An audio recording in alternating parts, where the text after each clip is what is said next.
आपण मानक सजना साग खाइबा पसंद कि जदि आपण मानक सजना साग खाइबा पसंद आज रेसिपी केवल आपण मानक पई। आज आम सजना सागर बिल्कुल गोटे नुआ रेसिपी बनैबा। मत लगुच आपण मैंने आज रेसिपी को आगु केबे भी ट्राई करनथिबे। नमस्कार, मु रश्मि यूट्यूब रे आपण समस्त को स्वागत। आशा करुच्ची आपण मानक आज नुआ और यूनिक रेसिपी निश्चय पसंद आसीबो।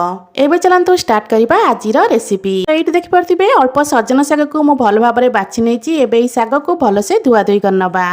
साग को धोईकी साइड रे रखि सला परे एठी मु छोट खंडे कखारु नेछि। आपण माने चाहिले कखारुर ए चोपा को बाहर करके आज रेसिपी को बनै परिबे। मु एठी कखारु चोपा को अलगा करनथिली। एमिति ही कखारु को प्रथमे लंबा लंबा करी काटि नेबे। कखारु को लंबा लंबा करी काटि सारा परे ताकू एठी आमे छोट छोट खंडरे काटि नबा। जेमिति आमे डालमा पे कखारु काटंती ना बा सेई टाइप रो एठी मु कखारु सब को काटि नेछि।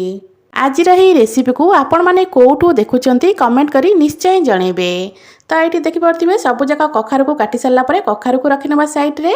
एठी गोटे मीडियम साइज रो बाइगण नेथिली आ पूरा कसी बाइगण एठी नेथिली।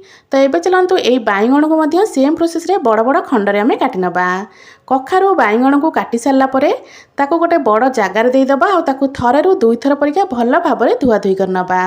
परिबा को धोईकी रखि नबा साइड रे। एपटे गैस ऊपर गोटे पैन बसै नेछि। पैन हमर गरम होला परे 2 चम्मच परिका सोरिष तेल दबा।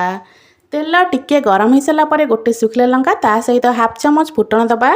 फुटण को भल भाव में फुटवा छाड़िबा। किछि समय पर फुटण जेतेबेले हमर एमती टकमकाई फुटिबा को लागिबो ना सेई टाइम रे आमे देई दबा रसुण। एठी मु 4 रु 5 गला रसुण को एमती छोट छोट खंडरे काटि नेथिली। एबे रसुण को एठी ऐड करबा। रसुण को दे सारा परे एठी आमे ऐड करबा कंचा लंका ता सहित पियाज। 2टा कंचा लंका नेथिली आ गोटे मीडियम साइज रो पियाज को पूरा छोट छोट खंडरे काटि नेथिली। पियाज को एठी हमको पूरा भल भाव में गोल्डन ब्राउन कलर हवा पर्यंत भाजबार अछि। मीडियम फ्लेम रे पाखापाखि 3 रु 4 मिनिट भाजिला परे पियाजर कलर हमर धीरे धीरे चेंज होगा को लागिबो। एठी देखि परथिबे 2-3 मिनिट पर पियाजर कलर हमर केमती हे गलानी। तो एबे चलंतु एठी हमें काटी रखिथिबा परिबा को देई दबा।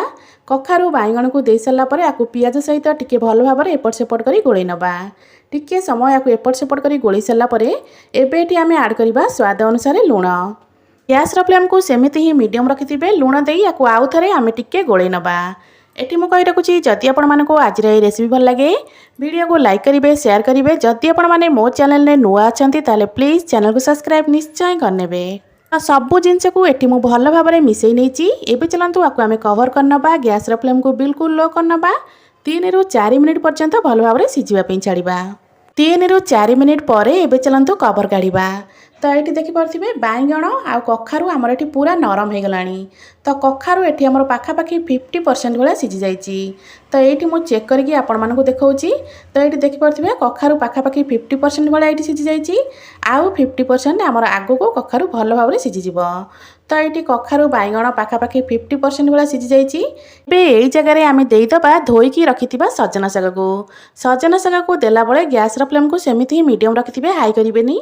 धोईकी रखिथिबा सजना साग को देई सारा परे कखारु बाइगण सहित साग को टिके एपट सेपट करी भाजी नबा।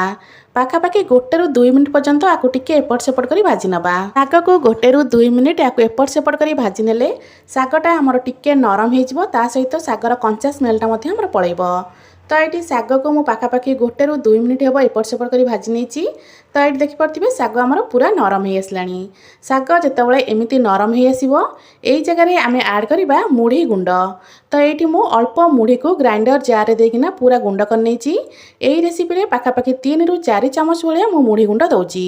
आपण केतिकी क्वांटिटी रो साग बनौथिबे से हिसाब रे देखिकिना मुढ़ी गुंड को कम अधिक करी देबे।